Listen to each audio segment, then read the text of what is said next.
Respecto de la primera pregunta, los órdenes hereditarios que se reflejan dentro del sucesorio del causante es el primer orden sucesorial, toda vez que son los descendientes de grado más próximo, en este caso sus hijos, que excluyen a todos los otros herederos y recibirán entre ellos igual cuota. Por otro lado, la segunda pregunta, la respuesta es: de la noticia se puede inferir que la cónyuge sobreviviente optó por gananciales, ya que se entiende que los bienes mencionados eran sociales, porque antes que el causante contrajera matrimonio con la cónyuge sobreviviente, solo tenía el 25% de un inmueble de 173.7 metros ubicados en Valledupar, que se le transfirió cuando aún era menor de edad. En este caso, es la ley quien señala a la cónyuge sobreviviente que debe optar por gananciales. Y por otra parte, la tercera pregunta hace relación a que la expareja del causante se opone al inventario y al avalúo de los bienes objeto de la sucesión, actuando única y exclusivamente en representación de su hijo menor. Con respecto a la cuarta pregunta, las principales diferencias jurídicas que existen entre la cónyuge sobreviviente y la expareja del causante radican en el inventario y que se introdujo a la sucesión y su avalúo. Y por otra parte, la forma en la que el auxiliar de justicia está repartiendo los bienes. En la quinta pregunta, los bienes del causante que indicó la expareja de este que no fueron integrados en el inventario y los avalúos presentados por la cónyuge sobreviviente son una camioneta Prado, Toyota Prado modelo 2013, avaluada en 46 millones. El 50% de un vehículo BMW modelo 2015 a nombre de Dayana Jaimes, avaluado en 110 millones. Dos cuatrimotos avaluadas en 70 millones. 5 toros avaluados en 30 millones. Un lote de ganado caprino de 21 ejemplar avaluado en 7 millones. Muebles de la hacienda La Bonita como congeladores, aires acondicionados, asadores, televisores, parlantes y 24 sillas rimas que fueron evaluadas en 25 millones. También 300 millones de pesos en joyas, derechos herenciales de su padre Diomedes, evaluados en 50 millones, y saludos incluidos en el álbum póstumo del cantante, evaluados en 150 millones de pesos, para un total de 732 millones de pesos no integrados en el inventario y avalúos presentados por la cónyuge sobreviviente.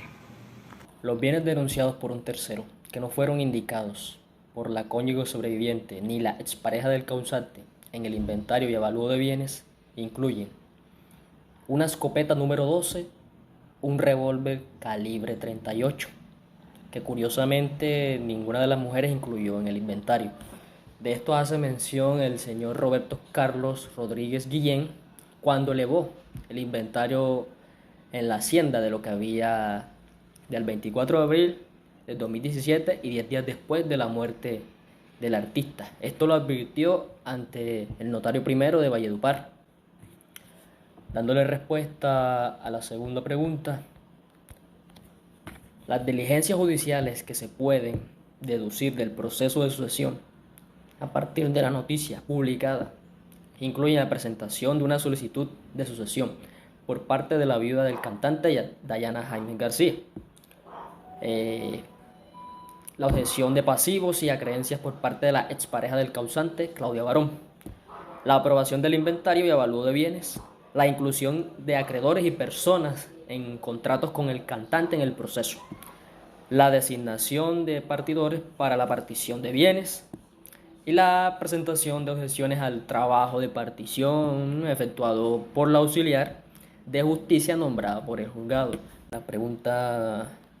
número 8. El abogado de la expareja del causante utilizó la figura procesal de la objeción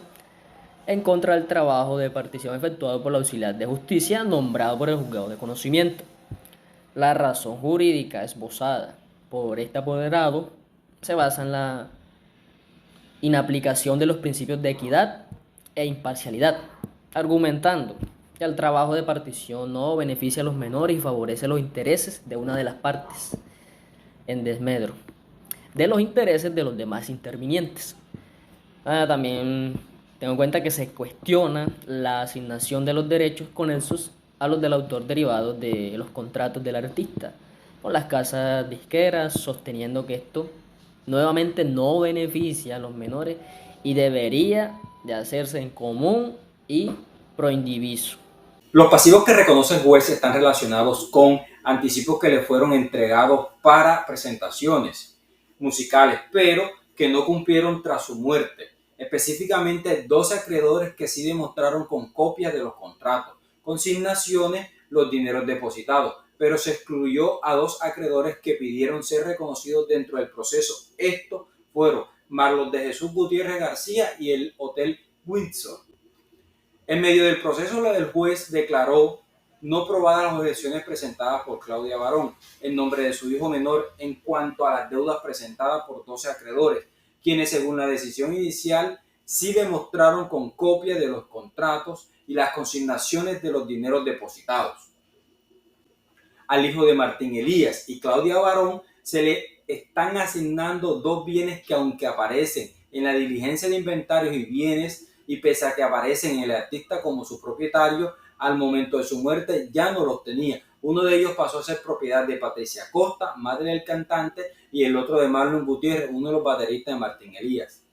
Al interior del proceso se interpuso recurso de apelación por parte del abogado de Claudia Barón contra la decisión del juez de la inclusión de los pasivos.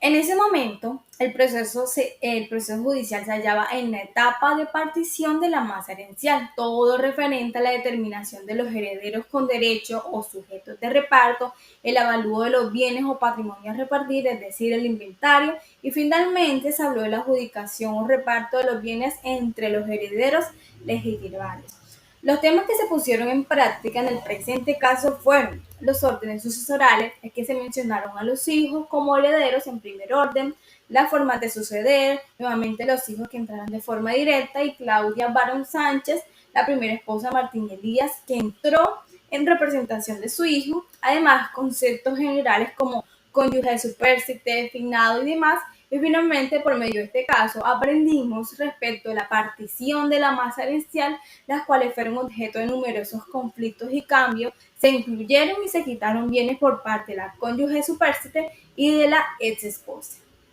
Muchas gracias.